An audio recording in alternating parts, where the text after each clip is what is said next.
أنا يا أخي في الله واسمع منهجي خذ يا أخي في الله بيدي وساعدي سلفية في النهج نهج الأنبياء وجميع أصحاب الرسول محمد.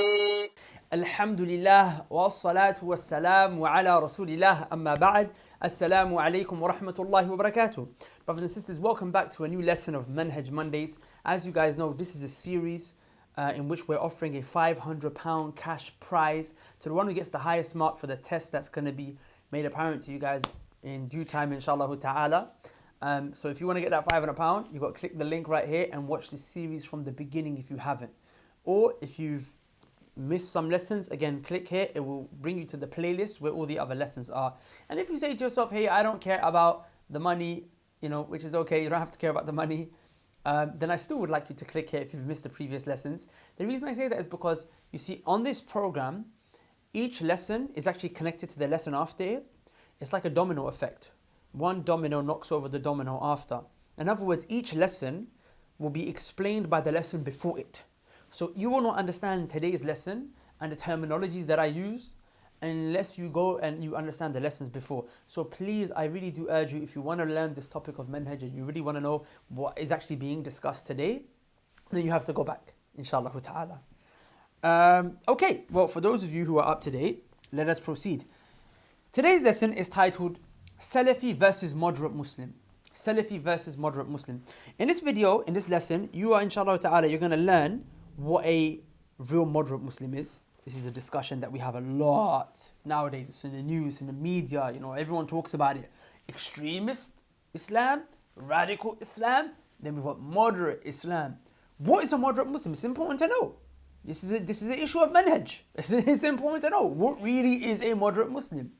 And in the process of discussing what a moderate Muslim is, you're actually going to see as a part of this, one of the fruits that comes from this lessons is that you'll get another insight into just how much the Sahaba are praised in the Quran and the high esteem with which Allah subhanahu wa ta'ala holds them.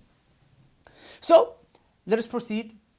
Just before I mention, I know there was a delay with the PDFs and of all the previous lessons. If you go to the link below in the more information section of the video, you can click the link there. You put your email address in and then you have access to be able to get all the PDFs. And I'll mention it for you again at the end of the video as well, inshallah. Okay, so let us go straight into it. What is a moderate Muslim? Now, remember, when it comes to words and terms that are religious, as I mentioned to you guys in the first lesson, if you're talking about technical definitions, then what is it that defines religious words? The Kitab and the Sunnah. The Quran and the Sunnah is what we use in order to define words. So if you want to know what a moderate Muslim is, it only makes sense. It's only right that me and you go to the Quran and the Sunnah and look at the Quran and the Sunnah for it to highlight to us and pinpoint to us the criteria, the definition of what a moderate Muslim really is. Now, Allah subhanahu wa ta'ala mentions in Surah Al-Baqarah, ayah number 143, Allah says, وَكَذَلِكَ جَعَلْنَاكُمْ أُمَّةً وَسَطًا لِتَكُونُوا شُهَدَاءَ عَلَى النَّاسِ وَيَكُونَ الرَّسُولُ عَلَيْكُمْ شَهِيدًا.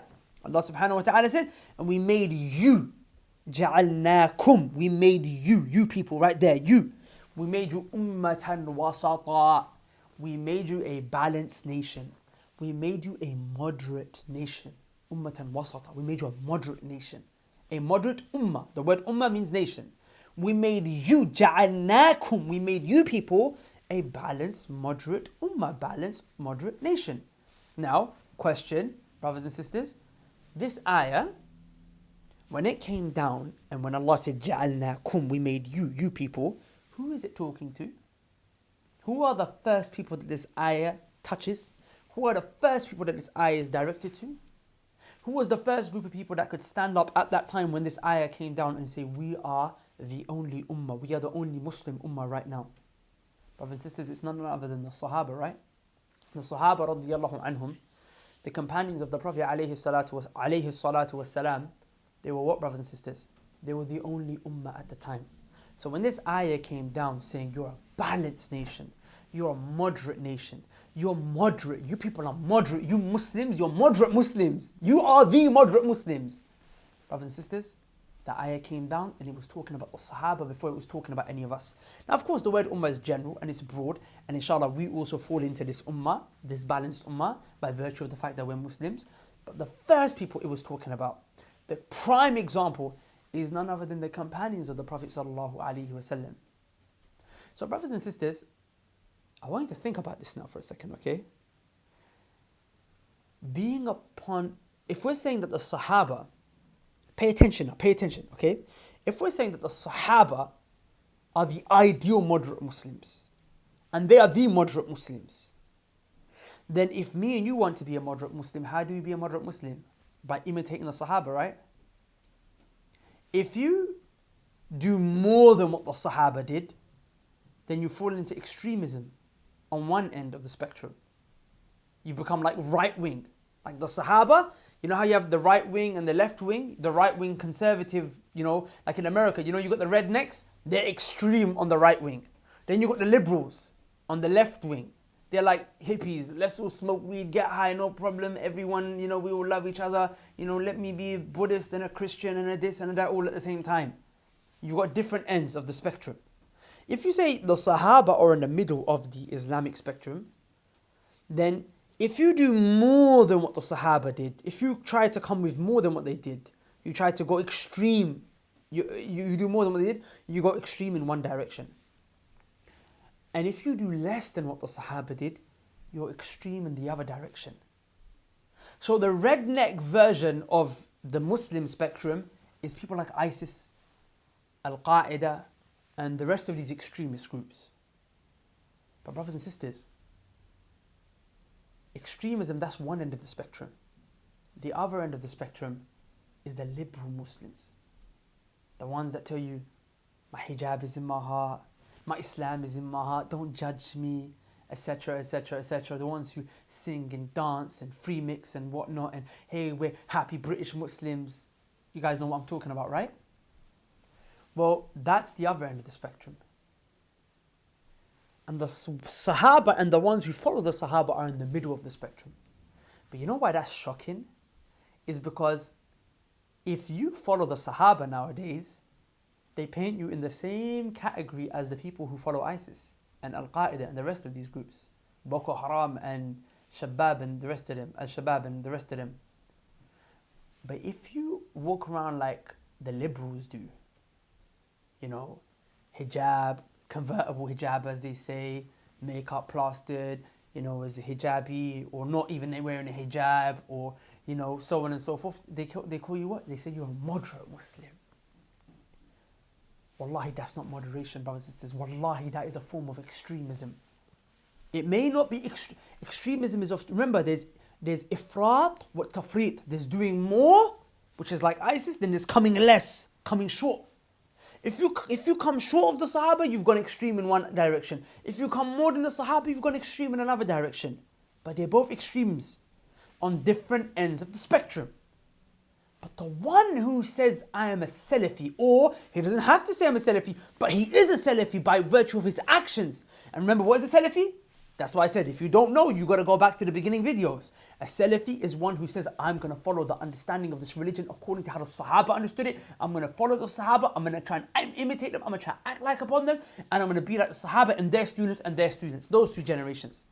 So a true moderate Muslim is a Salafi. To say Salafi versus moderate Muslim is a joke. Because how can a Salafi is a moderate Muslim, so how can a Salafi verse another Salafi? How can a moderate Muslim be against another moderate Muslims? A Salafi and a moderate Muslim is the same. But they try to mess with our minds, and even some of the Muslims will tell you, that's extreme. I mean, you come home, you grow a beard, what's your mom going to say to you? Taliban ban gyo. Taliban ki tarah ban gyo. They said, you become like you're a member of the Taliban, that's what they're going to say to you. You wear niqab, what do they say? Extremism. We got this mayor, right? This mayor. Sadly, many of us voted for him, not knowing, right? We got this mayor, who's apparently a moderate Muslim, right? And he came out and what did he say? What did this mayor say? He said, places where hijab and niqab are worn are hotbeds for extremism. A'udhu billahi minash shaitanir rajim. Did the Sahabiyat, did they wear niqab? Did they wear jilbab? They did. Are you telling me they were extremists? Wallahi, they were not extremists. Wallahi, they were not extremists. They were the ones who this ayah came down. وَجَعَلْنَاكُمْ أُمَّةً وَسَطًا. We made you a balanced nation. The ones who keep their trousers above their ankles. Were they the extremists? They tell you now if you want to wear your trousers above your ankles, you're extreme, yar. They're extreme, brother. You got an extreme, my brother. That's how the Sahaba dressed. The Sahaba had their trousers above their ankles, brothers and sisters. The Sahaba went extreme. You say, no, look, you say in family gatherings, I don't want to sit with my cousins that are female, that I'm not mahram to them. Extremists, man. They tell you you're an extremist. You say you believe that Islam is the haqq and everything else is false. You're extreme now. You're extreme now. Wallahi, you'll be shocked at the things that they come out with. You don't want to have a boyfriend. You don't want to have a girlfriend. You're extreme, my brother. You're on this Taliban thing. Brothers and sisters, the Sahaba, anything that they did was never extreme and can never be extreme. It can't be extreme because Allah doesn't lie. Allah said they are ummatan wasata. They are a balanced nation. Rather, extremism is being like ISIS. And it's also being like these liberal Muslims. And the liberal Muslims and ISIS, both of them have fallen into extremism. And it's feared for them. The hadith of the Prophet ﷺ narrated by Abdullah ibn Abbas radiyallahu anhuma. It's in Sunan Nasa'i, Ibn Majah, Ibn Hibban narrated it, Imam Ahmad narrated it, and Imam al-Hakim narrated it, and many others narrated it. And the hadith is when the Prophet ﷺ, he said, وَإِيَّاكُمْ وَالْغُلُوَ فِي الدِّينِ. He said, I warn you, stay away from extremism in your religion. فَإِنَّمَا أَهْلَكَ مَنْ كَانَ قَبْلَكُمُ الْغُلُوُ فِي الدِّينِ. Because the Prophet ﷺ said, look what he said. He said, I warn you from being extreme in your religion. Because the thing that destroyed, فَإِنَّمَا, he said, because for verily, the thing that destroyed the people before you, the previous nations, the ones Allah tells us, the ones that were punished and the ones that were destroyed and so on and so forth. Allah said what destroyed them was extremism in the religion. I really want to get this to your head, brothers and sisters. Wallahi, I really hope you understand this message. Wallahi, I'm focusing on it. I know I'm being very repetitive and I hope it's not coming across as waffling. This is intended. I'm really trying to drive that message home. Because they've done so much social conditioning and mental conditioning, we really need to drive this point home, brothers and sisters. Like when you look at someone who's dressed in a thobe, beard, trousers above the ankle, he's got the siwak, he's cleaning his teeth with the siwak. You got a sister who's in jilbab, covered out, blacked out, head to toe, or she's wearing a niqab. She don't want to sit with no man, don't want to shake hands with no man. Come on, you say don't shake hands with me, that's extreme. Say don't shake hands with me, that's extreme. Are you being serious? The Sahaba weren't extreme. Wallahi, it's an insult. It's an insult to say this is extremism. Brothers and sisters, let me repeat myself again. When we say what is a moderate Muslim, if someone asks you what is a moderate Muslim, now you know the answer. A moderate Muslim is a Salafi. Because a Salafi is someone by definition, by meaning of the word Salaf, as we've explained in previous videos, is someone who says, I want to follow the path of the Sahaba. And why is it that a person who follows the path of the Sahaba is a moderate Muslim? Because Allah subhanahu wa ta'ala told us, He brought this ayah down on the Sahaba. وَجَعَلْنَاكُمْ. We made you what? Ummatan wasata. We made you a balanced nation. I hope that point got through. Sometimes it's like, I'm speaking and I'm like, I want to say the right words, so it clicks and it hits you like, wow. Well, like, I want you to wake up and smell the coffee. But subhanAllah, sometimes, you have to leave it to Allah subhanahu wa ta'ala. Okay, now, brothers and sisters, I told you I also want you to see from this the level and the status of the Sahaba.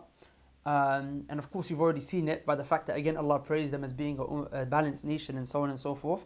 But also when it comes to this ayah, something interesting. Remember, when you do tafsir of the Quran, first you do Quran bil Quran, the verses of the Quran explain themselves, and then you go to the Sunnah of the Prophet. The Hadith of the Prophet also come and explain the verses of the Quran. So there's a Hadith in Sahih al-Bukhari in which the Prophet he said the wasat, the moderation, the balance that Allah spoke about in this ayah. We say ummatan wasata. The word wasat here, which means balanced or whatever, balanced or moderate. The Prophet ﷺ tells us what Allah meant by ummatan wasata was ummatan, a ummah that is an ummah of adala, justice, an ummah of adl, justice. So another praise that we can see for the Sahaba is that when this ayah came down, Allah said, we made you a balanced nation. Allah subhanahu wa ta'ala means here is that we made you a just nation, a trustworthy nation. If you're just, you're upright, you're trustworthy. There's nothing to be questioned about your adala, your character. You're trustworthy.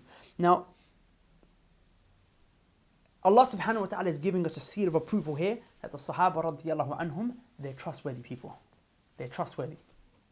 Now the reason why this is, and I'm just mentioning this because we discussed this ayah, so it's a side point and a side benefit. You know when you study the science of hadith, right? You have, a hadith is, and I'm really dumbing this down, but a hadith has two main components. There's the chain, which is called the sanad, yeah? And then there's the actual text, which is the matan. For example, the hadith of the Prophet ﷺ, إِنَّمَا الْأَعْمَالُ بِالنِّيَّاتِ, verily actions are in accordance to their attention. That's what you would call the matan of the hadith. The chain is, from Imam al-Bukhari to the Shaykh of Imam Bukhari, and his Shaykh who he heard it from, and his Shaykh who he heard it from, and his Shaykh who he heard it from, all the way up to the first Sahabi, Umar ibn Khattab radiallahu anhu in the chain. And every hadith is like that. The Sahaba, they hear something from the Prophet ﷺ, and then they teach the students, then they teach the students, and then it goes down. That chain, everyone in that chain, we have to check them. We have to see, are they trustworthy? There are many conditions to a hadith being authentic. One of the conditions is that we have to look at the trustworthiness, the trustworthy nature of the men who are in this chain. Because if there's someone in the chain and he's a sinner, he's a liar, he's untrustworthy, the hadith is weak. So every person in the chain will be examined. Every person in the chain will be looked at, scrutinized. We want to know his history, who is his dad, where did he live, what time did he live, did he meet this person, etc., so on and so forth. We want to make sure we scrutinize them. Everyone in the chain. But the only people in the chain that will never be scrutinized, that will never be questioned, that no question mark will ever be put on them, will never think twice about whether it's authentic or not. The only people on the chain is the Sahaba. The Sahabi, the companion of the Prophet ﷺ at the top of the chain. Why? Because in this ayah, Allah subhanahu wa ta'ala said, Ummatan wasata, and the Prophet said, here, wasata means just. We made you just. So the first people that this ayah came down on was the Sahaba radiyallahu anhum ajma'in. And this is not my understanding, because remember, I can't give you my understanding. We have to go to the Salaf. So I have with me here a statement from Imam Khatib al-Baghdadi rahimahullah, who is a great scholar of hadith. He has in his book Kitab al-Kifaya mentioned the following statement, which is on page 46. He mentions about the Sahaba. He said, every single hadith that we have in which the chain is connected, he said, we will scrutinize and question the integrity of every narrator in that chain, with the exception of the companions. We will not scrutinize and we will not check the companions. Why? Because Allah subhanahu wa ta'ala has informed us about their purity. And then he mentioned two verses in which Allah informed us about their purity to show us that there's no stain on them, there's no question mark on them. And that is the ayah number 1 in Surah Ali Imran, when Allah said, Kuntum khayra ummatan ukhrijat linnasi. Allah said, and you are, again, you are the best nation. Kuntum khayra ummatan. That you are the best nation. Again, the word nation is a general word, right? We fall under it. But the first people to fall under it, we also fall under it, inshallah. But the first people to fall under this was none other than the Sahaba. And then the Shaykh mentions the very next ayah, which is the one that we've been discussing. وَجَعَلْنَاكُمْ أُمَّةً وَسَطًا. And we made you people, we made you a balanced, moderate, and as the Prophet ﷺ explained this hadith, just nation. So Allah informed us that the Sahaba are the best of people. And then He informed us that they're the most just people. Now when we look at when we question the narrators, we're looking to see, are you trustworthy? Are you a good person? Sahaba are not only good, they're the greatest from this ummah. We're looking, are you trustworthy? They're not just trustworthy, they're the most trustworthy because of their adala. So we don't have to look at them. And that's what Imam Khatib al-Baghdadi rahimahullah is informing us of. And then he said, even though the word ummah in these verses is a general term, but here it specifically encompasses the companions first because there was no other ummah at the time other than them when this ayah came down. Beautiful. So here we've seen the trustworthiness of the Sahaba. We don't question. Because the reason I'm saying this is important is because sometimes you hear something, you're like, come on man, like you're telling me Sahabi said this. But did the Prophet say it? Now of course, the statement of the Prophet holds more weight than the statement of a companion. Of course it does. But that doesn't mean you take the statement of a companion lightly. Allah has given them. Allah, do you understand that? Allah said they're trustworthy. The reason I mention this is because people sometimes come and say things like, with regards to the issue of music, they say, music is not mentioned in the Quran, right? And that's not true. It is mentioned in 5 places. The issue here that they bring up is that, Allah subhanahu wa ta'ala, He doesn't necessarily use the word music to be haram by word. But Allah uses general terms under which music and other things fall. For example, in Surah Luqman, Allah called music lahwul hadith. Allah called it a filthy speech, a trivial speech, unnecessary, vain speech. Now, you might say, well, hold up, how do you know this vain speech is music? Because Abdullah ibn Mas'ud radiyallahu anhuma, Abdullah ibn Umar and Abdullah ibn Abbas, these 3 great giants from the Sahaba, they said, you see this ayah right here? This ayah is talking about music. When Allah said lahwul hadith, when He said filthy, superfluous, not superfluous, but trivial and idle speech, here Allah meant what? Allah subhanahu wa ta'ala meant music. Now we have a hadith of the Prophet ﷺ where he crystal clearly mentioned in Al-Bukhari and in other places that music is haram. But brothers and sisters, here, without having to go to the hadith, we will take this ayah to mean music is haram. You know why? Because Allah told us Sahaba are the best of people. They're the most trustworthy, most just. They're not going to lie. They're not going to lie. You see, this attitude you have a lot, Sahaba, Sahaba, it's not the Prophet ﷺ though. It's not clear, it's not Quran though. We don't need Sahaba. Wallahi you do. Wallahi you do. And Allah gave them a stamp of approval to show you how serious the affair is. So next time you hear Sahabi said this, you take it seriously, brothers and sisters. Take it very serious. Now, let's summarize. What are the benefits that we can take from this chapter? There are 5 benefits, inshallah ta'ala. The first benefit is that this ummah has a virtue above all other ummahs. This nation, our nation of Muhammad sallallahu alaihi wasallam. This ummah has a virtue above all other nations. And guess what? The Sahaba, because they were the first of this ummah, they are the best within this ummah. And we presented the evidence for that today. The second benefit that we take is that the virtue and the nobility of the Sahaba is general in every issue. Why? Because Allah subhanahu wa ta'ala, in the evidences where He praised them and He showed them to be noble, Allah spoke about them in a general way. So their nobility and their praise in terms of their actions, their understanding of the religion, their worship, they're the best in every aspect of the word best. That word best, every aspect of the word best, the Sahaba, they're the best from this ummah in it. Why? Because the reason we keep it general is because Allah left the praise general. Allah praised them just generally. So anything that could be good, it's that praise is with them.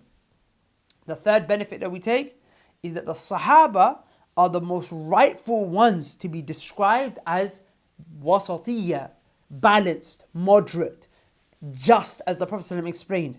And they're the most rightful ones to be referred to with the word khayriyya, meaning the best. If you're talking about a moderate nation, they're the best. If you're talking about a just nation, they're the best. They're the most deserving. If you're going to call any human being a moderate Muslim, Sahaba, you call him that first. If you're going to call anyone just, well, the first person, the most rightful to be labelled just, or the rightful to be labelled the best, is the Sahaba of the Prophet ﷺ. Why? Because the ayat that talk about khayriyya and wasatiyya, they were addressing the Sahaba before anyone else.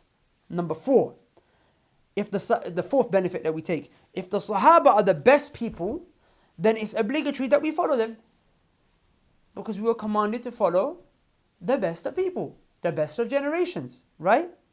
And the 5th benefit that we take is that being moderate and being balanced and to be just is to be on the path of the Salaf, i.e. the Sahaba. In other words, if I can say that in another way, to be a real moderate Muslim is to be a Salafi, to be a person who is upon the path of the Salaf. Because by virtue, you're upon the path of the Sahaba radiyallahu anhum ajma'in. Now, brothers and sisters, before we leave, so don't sign off yet, if you guys would like the PDFs for the lessons, this lesson and then the lessons before, and I really do advise you, because all the references are there, many references. Sometimes I don't say to you on the video, I mention them in the video, in the notes. Please go to the link below, okay, the Manhaj Mondays link, leave your email address, and then you'll have access, inshallah ta'ala, to download the PDFs. I also just want to quickly mention that, I don't know if you guys know, but my Instagram recently, it got removed. So inshallah, we've got some really cool stuff that's going to be released on the Instagram. We've got Instagram series coming out, small, short, sharp benefits. Here's my Instagram now, at Dawahman Official. Inshallah, please do check it out. And the final thing that I want to mention is that we have an online program for those of you that want to study your religion a little bit more.